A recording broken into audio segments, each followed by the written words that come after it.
Hello, my name is Gordy Hogue, and this is Community Connect. Each of us has stories that help us to understand and to explain our world. I have been very fortunate to have met many interesting people who have had a positive, profound impact on our community and far beyond. People who have had incredible life experiences and fascinating stories that help us to better understand our world. And they help us to connect with each other. And Community Connections is about those people and about their stories. And I'm sure that you will enjoy meeting these amazing, amazing people as much as I have. Thank you. Enjoy. Welcome to Community Connections. My name is Gordy Hogue, and I am delighted to have as our guest today, David Young. David is a man who's had enormous experience in the delivery of programs for those people in need across Canada, British Columbia, and now, so importantly, to our community. He is the CEO, Executive Director of Sources, and he's been an enormous leader in the development of the programs that we've needed here. Welcome, David. It's a delight to have you here on Community Connections. Well, thank you for having me, Gordon. It's always a delight to chat with you. And, I would prefer that we were having this conversation in person, but so be it. We're on Zoom like the rest of the world. In person with a bottle of wine, perhaps, would be an even better way of combining that. Particularly if you were buying. Yeah. and I will do that next time we're together doing that. Okay. So, David, can you tell us a little bit about where you grew up and how you think your experiences growing up have influenced the fact you've been such an instrumental and important leader in the development of programs for social programs across the country, and most importantly to us in our community? Well, yeah, it's interesting. I wonder if, in fact, that I fell into my vocation more by accident than design. And I suspect I'm not alone in that with many other people in the world. But I grew up on military bases, more or less, for the first 17 or 18 years of my life. And, it's interesting. That's a very artificial environment. I have no regrets, and I, had much joy in my childhood in that experience. But diversity on military bases at that time really meant that you were either of the Catholic or Protestant faith, or you spoke French or you spoke English. And, with some exceptions, generally it was very much a Caucasian-based community. And so there wasn't even a great deal of what I would call income differentiation. Everybody worked. Everybody was in the military, and yes, there might have been a different class level between officers and between officers and non-commissioned officers and the enlisted men, mostly men at that time, although some women were joining the force in the 60s and 70s as well. But really not a diverse mix. We did not have people who were unemployed. We didn't have people living on the street. And everybody were housed and had a paycheck. Yes, there were issues in the community around domestic violence and around addictions and a range of other things. We weren't isolated from those, but I really didn't live in what might have been the more typical world in the urban centers of the community. So it's interesting that out of that, somehow or other, I developed a strong commitment and passion for issues related to social justice and income equity and emancipation of individuals who were under the thumb of others, so to speak. And so, it's somewhere along the line, and I think it was through my high school studies, particularly in history and social studies, that I developed a real interest in issues related to children and family and people with developmental disabilities. And so really it was an opportunity to do that. When I was about 18, I came into contact. I was living in a place called Kapuskasing, Ontario at that point. My father was stationed at a radar station that was part of the Pine Tree Line. I became connected to the vice principal of our school, a fellow by the name of T.K. Jewell. And T.K. became a very strong mentor of mine, not because I was a great student or a perfect kind of school person at that point, but actually rather because I got into a bit of trouble. And rather than judging me, he shared with me that he actually cared about my well-being and wanted to use the opportunity of his contact with me to actually help develop me as an individual. Now, TK was a fascinating individual. He was a single man who had raised a number of young people in his home without much of any support from government, in kids who were actually fallen by the wayside, and he connected with them and helped them get on the right track. TK was also one of maybe 3 or 4 Black men who lived in that community.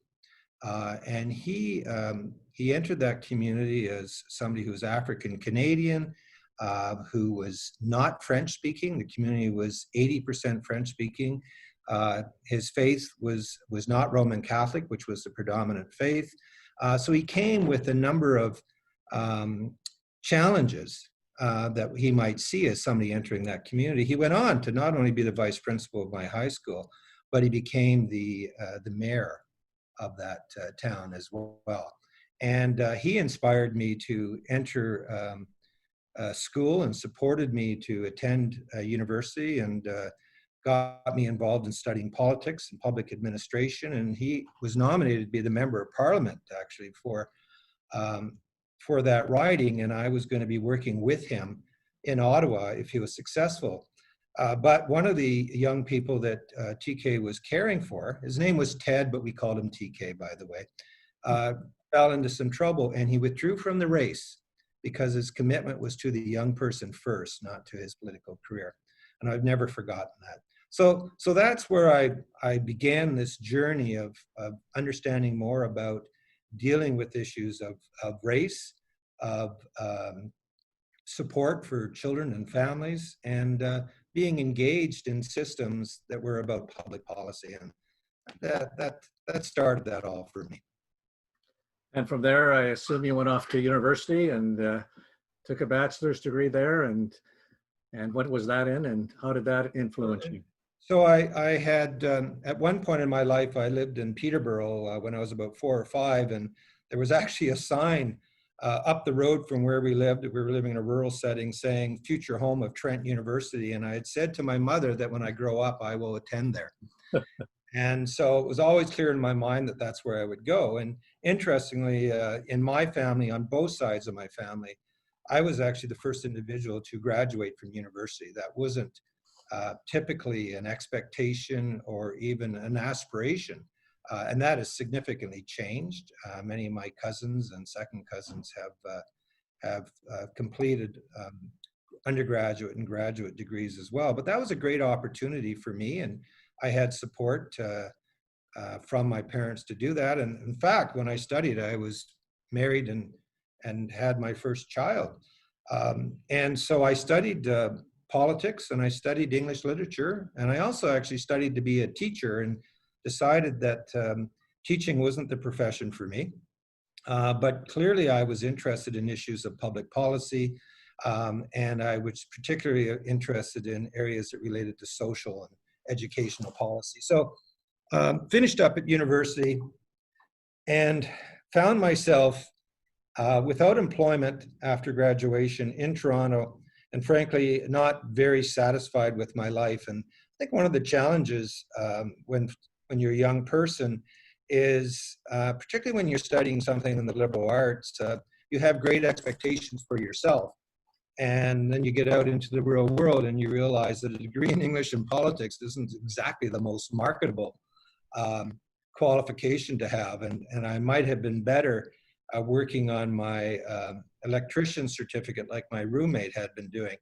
But my brother invited me to come out west and said, there's opportunities for you here. And so I packed up things and moved to Golden, British Columbia. And I would like to say that, again, I was strategic in entering the government service, but I was actually up hiking a mountain one day with my brother and came home to hear from my sister-in-law that I had a job interview that following Monday at the Ministry for Human Resources, which was interesting, Gord, because I hadn't applied for a job with the Ministry of Human Resources, but apparently she had on my behalf. So I started doing social work. I should mention that I had worked part-time with the Catholic Children's Aid Society and also with the Peterborough Association for what was then called the Mentally Handicapped, putting myself through university and shortly after university. So I had been involved in human services throughout that. So they needed somebody to fill in on a maternity leave for about 6 months in Golden. It was a 2-person social work office. I had the opportunity to work with an experienced social worker who was my mentor. And I started that 6-month assignment and completed that 6-month assignment 22 years later. When I left the civil service in about 2002, I'm thinking, Gord, you were there, you might recall. During that time, I did another degree in social work and traveled the province and worked in the north in Prince Rupert and Terrace and covered northwest British Columbia out of myself and a 4x4 and my faithful companion, my dog. Covered from Atlin to Telegraph Creek to Muncho Lake, and that was a fascinating time and experience. Spent time in Lillooet and Lytton, and then became a children's officer, which was a specialist in child welfare with the Ministry of Social Services in Vancouver, and then was involved in a whole range of things, including the institutionalization of Woodlands, the development of supported childcare development, became a regional operating officer when the Ministry for Children was formed, and eventually finished up my career as an assistant deputy minister and the director of child welfare and the director of adoption for the province. It was a long run, and it had plenty of bumps along the road, but also I had the opportunity to engage with a host of people across the province doing some incredible work with individuals who had been disadvantaged in some way or disenfranchised, and who were dealing with a number of challenges that, you know, what I've always kept close inside my heart, Gord, is, but for the grace of God go I. And so, you know, people need a hand up sometimes, and it's amazing. You know, I've had the pleasure of seeing individuals with developmental disabilities, for instance, leave Woodlands, who have grown and developed and experienced life in ways that I could not have imagined when we were first planning for those individuals. So it's is that a short version of my career? Maybe not, but that's the best I can do. No, I think that what it describes is your experiences and your education and the compassion that you've been able to present to that and to present to the policies that you've been involved in, and really present a really human face to and a human perspective on the delivery of services through a large bureaucracy and through smaller bureaucracies. Can you talk about how you came to White Rock and South Surrey and the expansion and the work you've done with Sources? Yeah, and fascinating to have ended up here. And one of the things that I'd had the opportunity to do when I was involved with the Ministry for Children and Families was lead a process called accreditation. And that was a challenging initiative, but we determined in government that we needed to work with agencies to ensure that they met international standards and as it related to delivery of programs and services. And Martin Harris, who was the executive director of what was then called Peace Arch Community Services, was actually one of the few champions of accreditation in the province. And this agency was the first to be accredited by the Council on Accreditation out of New York City. So I knew the agency somewhat and actually had been here and visited here and was part of their celebration when they got that first accreditation. After I left government, I actually went to Ottawa and was the executive director of Family Resource Programs Canada, and that allowed me to work nationally in one of my passions, which was child and family development. However, my family did want to return to Vancouver, and so I looked at opportunities here. And I, at that point, was also doing peer reviews on behalf of the Council on Accreditation. And I had done a number of interviews, and I had been offered a job, which I had yet to accept.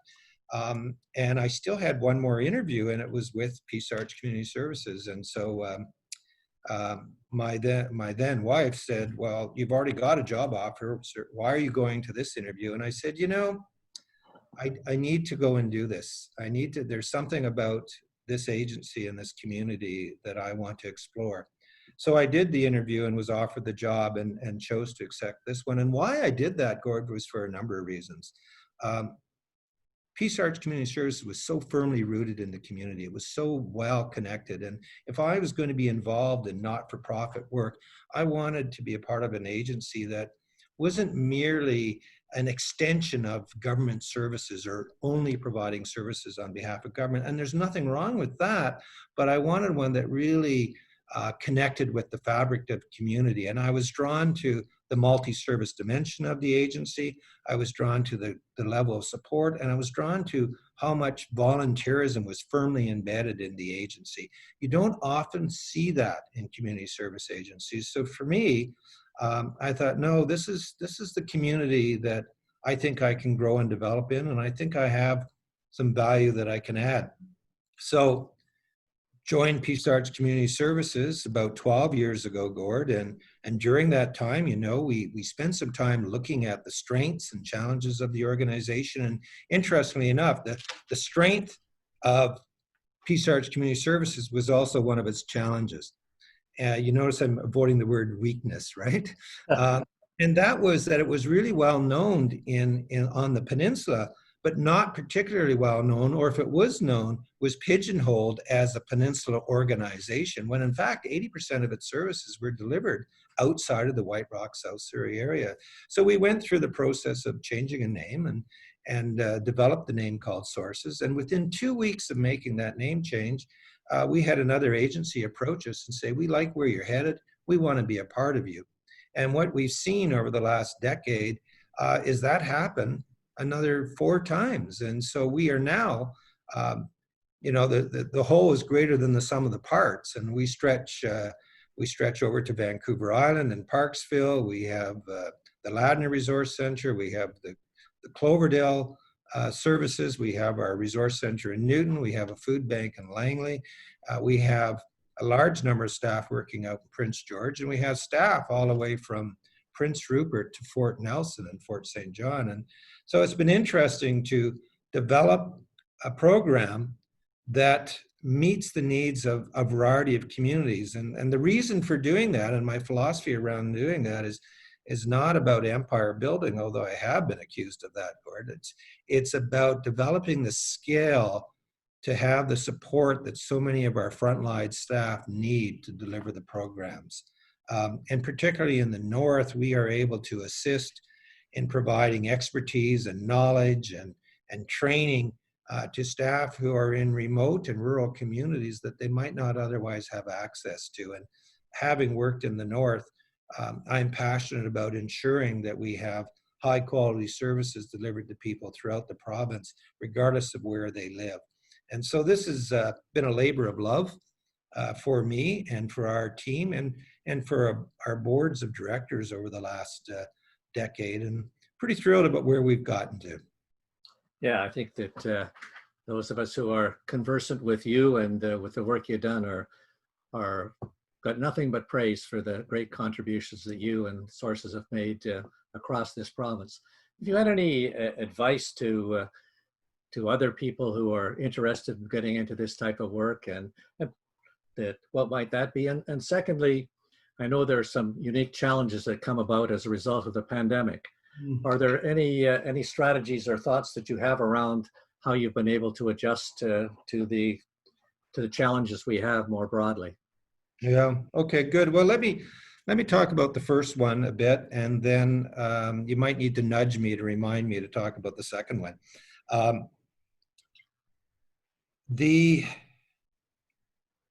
For me, it's all about your legacy. What legacy would you like to leave? And we have the good fortune of working with a number of donors who leave financial legacies, and that supports us and supports the hospital and other organizations in delivering human resources. And we're not all in that position to do that, but for me, it's about, if you're going to touch this earth in any way, what imprint would you like to leave behind? And I would encourage people, whether they enter this as a vocation or if they engage with community service agencies on a volunteer basis, to think thoughtfully about what would they like to see different after their engagement. And I think often people don't give that some consideration. And if you allow that legacy thinking, it actually informs how you relate to people. It informs your patience with people. It informs your sense of that really this is a long game. We aren't going to see, and the challenge in working in government and with government is government likes to see growth and outcomes within an election cycle, for instance. And even people in the community are looking for, what are the results that you've had? And in the work that we do, it is really close to impossible being able to pinpoint what specific intervention or support made the difference in this individual's life. And so often it's about, this is the one thing that you've done. It's the kind word. It's the ability to say, yes, we can give you a place to stay, or we can give you some food, that is layered on top of a whole bunch of other interesting things that have happened that can be the turning point for people in their lives. We help people one person at a time. People would like to find panaceas that would allow us to improve the conditions for everybody. There's no vaccine for issues of poverty, unfortunately, right? But what there is the willingness to work with people around issues of nutrition, issues of employment, finding suitable housing, helping them get away from issues from domestic violence. And the approach that we take at Sources, and I think that if anybody is to enter this field, I would encourage them to think about three things in their interactions with individuals. Number one, if you walk through our door, whether it's here or Newton or Ladner, Prince George, my wish is that you walk out the door feeling somewhat more hopeful about your life and your future than you did walking in the door. That's the first and foremost thing we can do for people. Be non-judgmental, have a positive attitude, and encourage them with a sense of hope. That is the first step on anybody's journey to being able to get to the next stage of whatever they're dealing with. And you've probably read Viktor Frankl's Man's Search for Meaning. And, I read that, I don't know how many years ago, and carry his words close to my heart. So we start with that. The other incredibly important thing we need to do, and we talk about this in child development, but I believe as fervently about it in relationships to family development, is building resilience. What are the factors that we think about that encourage resilience in our children, in our youth and families, so that they can deal with the crises that emerge? And we are seeing an increase in divorce. We're seeing an increase in family violence during COVID. And so, it is so critical that we help to strengthen and we make investments individually in building the resilience of our family and of our communities to be able to cope with the challenges we have. And one of the benefits of working in a community like White Rock and South Surrey is it's incredibly resilient, but there are other communities that aren't so much. And then the third thing that's important from my perspective is that we build fortitude. So you got to be there for the long game in your life. As a parent, when you're raising teenagers, and my mother will attest to this, you really need to have incredible fortitude to hang in there sometimes with them and get them through it. But you know what? They'll get through it. Just hang in there. And so much of life, even COVID, is about having the fortitude and having the ability to withstand this very difficult time we're in. So, those are the three pieces that I think that somebody entering this profession or somebody being in a volunteer is, those three elements, and recognizing that you got to stick to it. And it is a long term, and we've seen incredible things happen. When I think about truth and reconciliation, Gord, which I know is really important to you, and I think about when I started my career as a social worker in the early 80s, I was part of what was then called the tail end of the 60s scoop in terms of the work that I did. And Lord, I wish I knew more. I wish I had known more about residential schools and those things back then as I do now. But I have seen an incredible journey for Indigenous people in our community, and strengths and developments and growth economically and from a governance perspective and all sorts of things.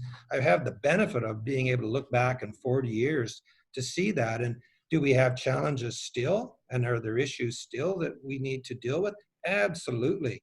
But let's not lose sight of we've come a long way, and we're going to go a lot further.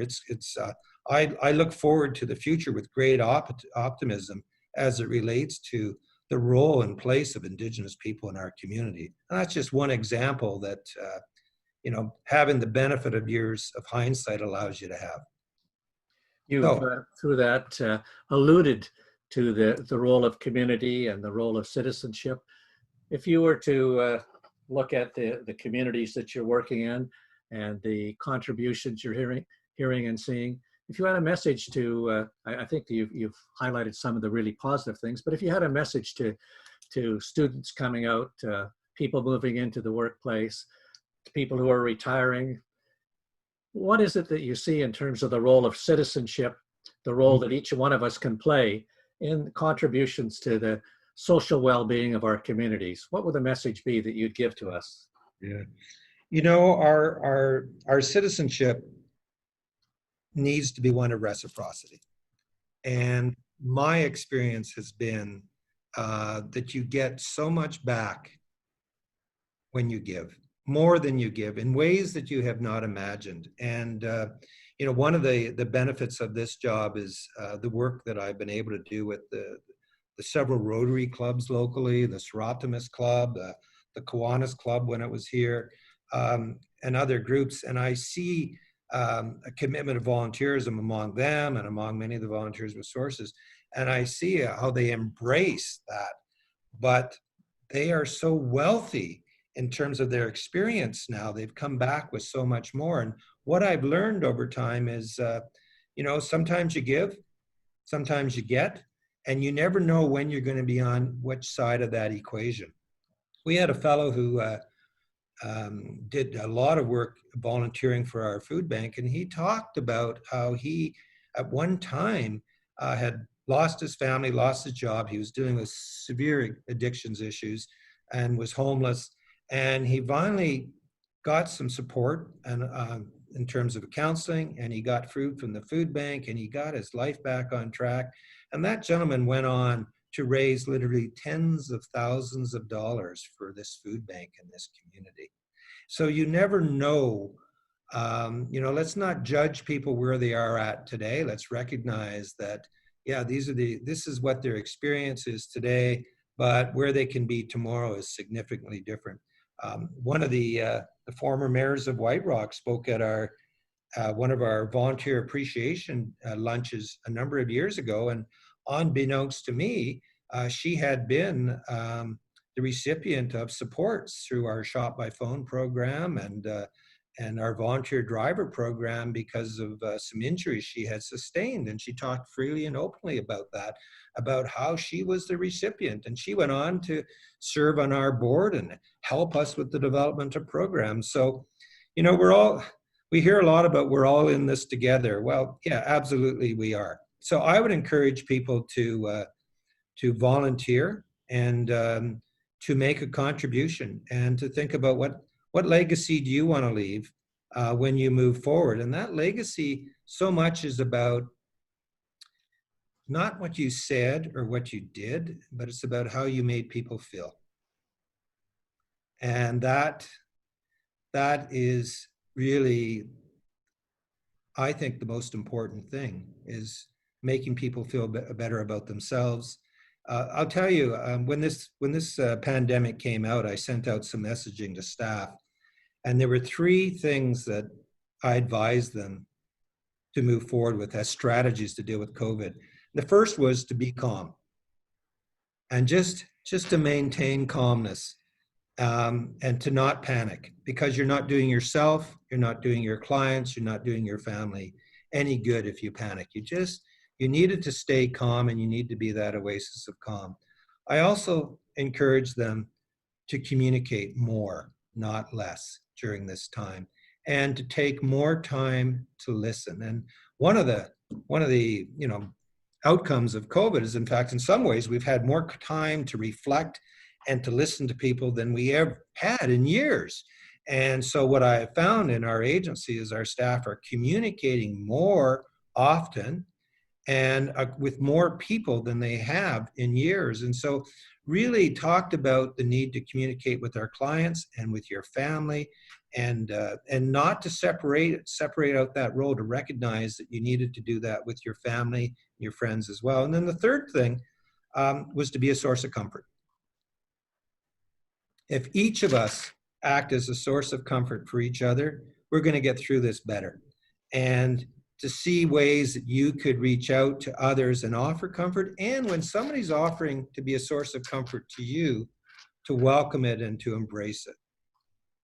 And sometimes people have as much difficulty with receiving comfort from others as they do giving it. So allowing yourself to be vulnerable and to recognize that this was in fact an incredibly stressful time. This was one of the most stressful times for leadership for myself and the executive team that we've experienced in years.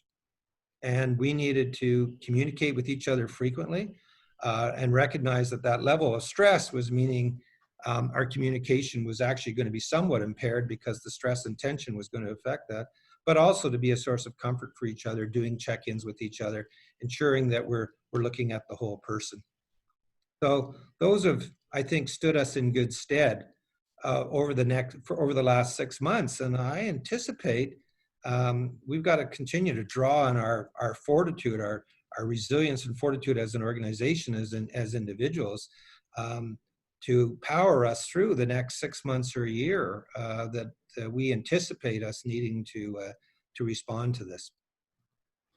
Well, we're almost out of time, and I think that's a really nice way to encapsulate the position that you've taken and the position and contribution Sources has made to right across this province. And you earlier made a reference to Viktor Frankl and Man's Search for Meaning, and I think one of my favorite quotes out of there is, endow your doing with meaning. If you do and live up to that meaning, then your life has meaning. And the stories you tell about legacy and the importance of that, I think are reflected in Frankl's work and are reflected in your work and your contributions and legacy to our province and contributions nationally, but most particularly to this community are most appreciated. And thank you so much for the contributions you made, and thank you for being a guest here on Community Connections. Thank you for joining us today on Community Connections. Please tune in to our next show as more amazing people share their wonderful stories. If you haven't already, please click on the red subscribe button below, right down there, and view our updates. Feel free to leave any thoughts or comments that you may have. We're always trying to do a better job of connecting this wonderful community. Thanks again for joining, and until next time, keep connecting. Thank you.